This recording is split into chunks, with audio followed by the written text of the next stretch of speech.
Hey peeps, and welcome back to the Ostara mini-series.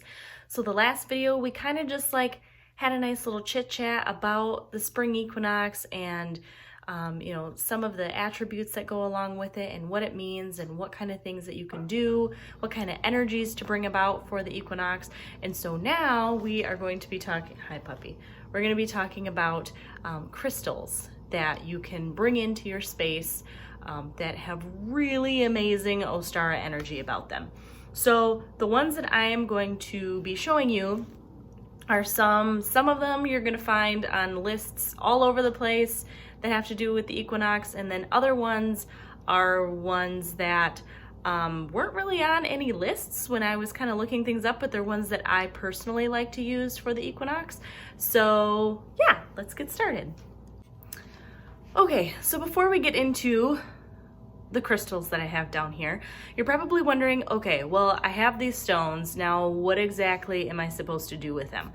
The cool thing about crystals is you can literally just set them somewhere and it brings about the energy from that stone to kind of liven up your space. So great things to do with these crystals for your equinox: you can put them on your altar.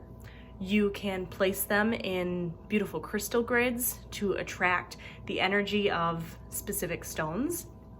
And if you look up online crystal grids, there are some gorgeous layouts that you can follow.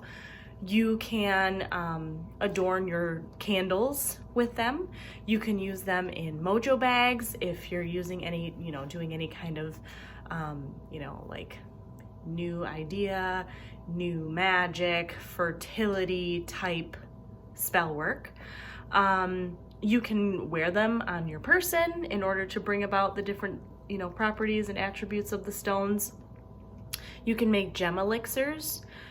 You can, depending on the stone, make sure that you do your research and that you can actually put the stone in water. So most of the quartzes are good for that. Rose quartz, amethyst, citrine, clear quartz, those are all pretty safe to have in water. But you can make gem elixirs so that you can, drink and ingest in the properties of the stones. You can put them in your plants, which is why we're by our plants. They love crystals, so you can put them in the soil when especially if you're going to be planting or getting ready for your garden. You can put them in your garden. So there are a ton of different ways that you can use stones in magic, in your everyday life, let alone when you're getting ready for a Sabbath. So now that we talked about what you can do with stones, let's get into the actual stones themselves. So the first one that I'm going to be talking to you about is amethyst. So I love amethyst. A lot of the stones that we're picking are beautifully colored. They're pastels, so they work really nicely in with the colors of the equinox, the whites, pinks, purples, yellows, those gorgeous pastel flowery colors. So amethyst is a great stone for balance, but most people know amethyst. Most people know amethyst for helping with psychic abilities and for bringing on prophetic dreams. So amethyst is a great stone for any kind of magic having to do with that. Rose quartz. Rose quartz, you guys. Rose quartz is amazing for the equinox. As you may or may not know, rose quartz promotes love. So that's love for yourself, love for others. It's a great fertility stone. So rose quartz is great. This is one that I did not find on any lists, but I absolutely love the energy of citrine. I also love the energy of citrine for Beltane, but I do love the energy of citrine, especially the lighter colored ones, for the equinox, just because it gives off that male, masculine sun energy.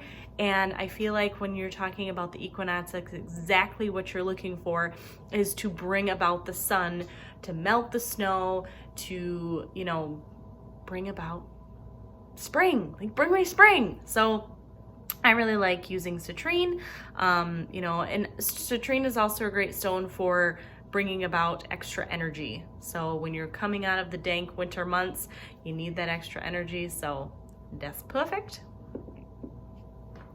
Another stone now, excuse me, tiger's eye is one that I thought was really interesting that people use, but it does make a lot of sense. Tiger's eye is a great stone for energy, for amping up energy, especially if you're tired, if you're kind of drowsy, if you're just like lollygag and you don't feel like doing much.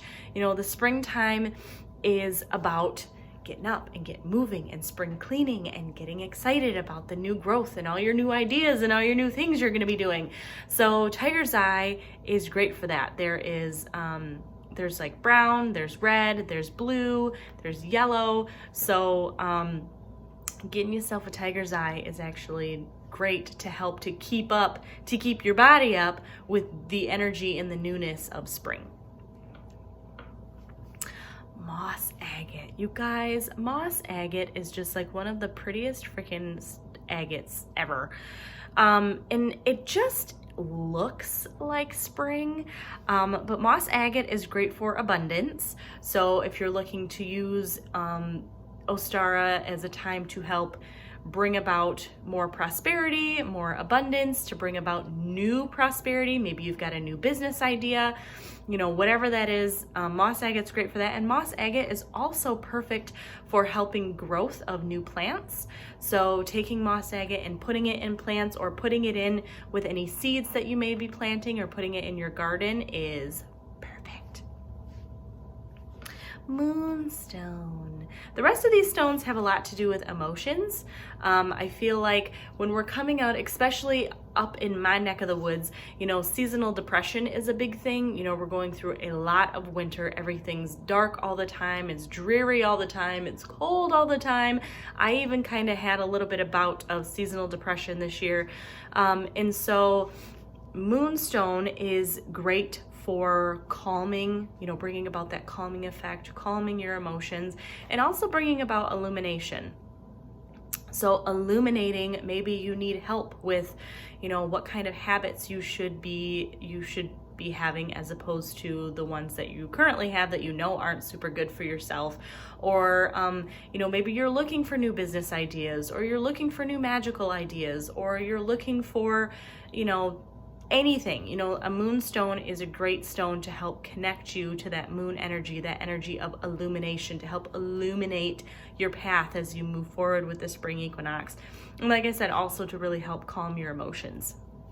Another one that I don't have with me that is perfect for calming emotions, for calming anxiety, for that calming effect is blue calcite. Blue calcite is like my #1 stone to go to for any kind of like emotional calming, and I just didn't bring it with me, so I apologize. Okay, Amazonite. You guys, Amazonite is like one of the prettiest blue stones. This is rough Amazonite. You can also get tumbled Amazonite, and they're both just this beautiful like robin egg blue. So obviously the color itself is perfect for Ostara. Amazonite is great for opening up communication, and it's also great for releasing tense or high energy emotions. You know, if you've had kind of like a lot of stress, a lot of anxiety, a lot of tension over this the winter, in the winter months, you know, Amazonite is great to kind of help release some of that and also open you up for communication. And the last stone that I brought with me today, is fluorite. So I didn't really find fluorite on a whole lot of the lists when I was looking through things, when I was doing a little bit of research and comparing what I use compared to what other people use. But I really, really, really like fluorite. Fluorite comes in so many different colors. It comes in yellows and pinks and purples and greens. And so it is a perfect stone color-wise. It has the color palette of Ostara. It's also great for, which is why I thought it was crazy it wasn't on more lists. It's great for getting rid of negative patterns. So if you have old negative habits that you're trying to get rid of, fluorite is great for that. And it's also great for giving your body an energetic spring cleaning. You know, fluorite really helps to release negative energies and kind of bring about the positive. So having a nice chunk of fluorite to use in a gem elixir, tumbled if you use it in a gem elixir, or to carry on your person, to have on your altar. You know, I have a nice big fluorite tower on my altar right now, and it is just beautiful and it's gorgeous, and it looks like it has just like this awesome sea of green, this like forest green, and it really just helps me not only remind me of the spring months that are coming ahead, thank God, but also it helps to get rid of, like, as I come home from work and I just have like these negative things bouncing all over my head, it helps to get rid of those negative thought patterns. So that is what I have for some of the crystals that I use during the, oh my gosh, the spring equinox. This video was brought to you by myself and Ali here. Ali, you want to say hello to the camera? Yep, there you go. So anyway, I hope that you guys have an awesome day. I would love to hear some of the crystals that you use during the spring equinox and just in the spring and in general. You know, stay tuned because we will have a couple more videos coming up on the spring equinox. We've got one coming up on herbs, and then we've got a DIY and a spell video. So I hope you guys have an awesome day, and I would love to hear from you in the comments, and I will see you soon.